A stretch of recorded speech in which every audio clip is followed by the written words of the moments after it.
शेतकरी बांधवांनो, दिनांक 5 ते 8 मार्च दरम्यान राज्यात सर्वत्र हवामान कोरडे असेल। या पार्श्वभूमीवर कृषी विभागामार्फत सल्ला देण्यात येतो की प्रचलित हवामान कोरडे राहण्याची शक्यता असल्यानं मका, कांदा, टरबूज, खरबूज पिकास तसेच फळबागेत आणि भाजीपाला पिकांना उशिरा पेरणी केलेल्या गहू व हरभरा पिकास गरजेनुसार पाणी द्यावं। उन्हाळी भाताच्या शेतात 3 ते 5 सेमी पाण्याची पातळी राखावी।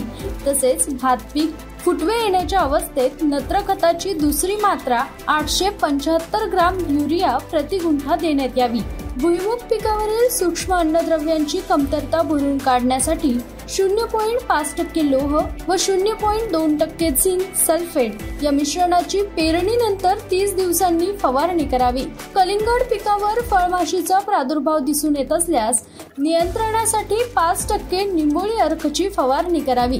उन्हाळी भुईमूग पिकात रस शोषण करणाऱ्या किडींचा प्रादुर्भाव दिसून येत असल्यास व्यवस्थापनासाठी इमिडाक्लोप्रिड 18.8% 2 मिली किंवा फिनोल्फॉस 25% 20 मिली यापैकी एका कीटकनाशकाची प्रति 10 लिटर पाण्यात मिसळून फवारणी करावी।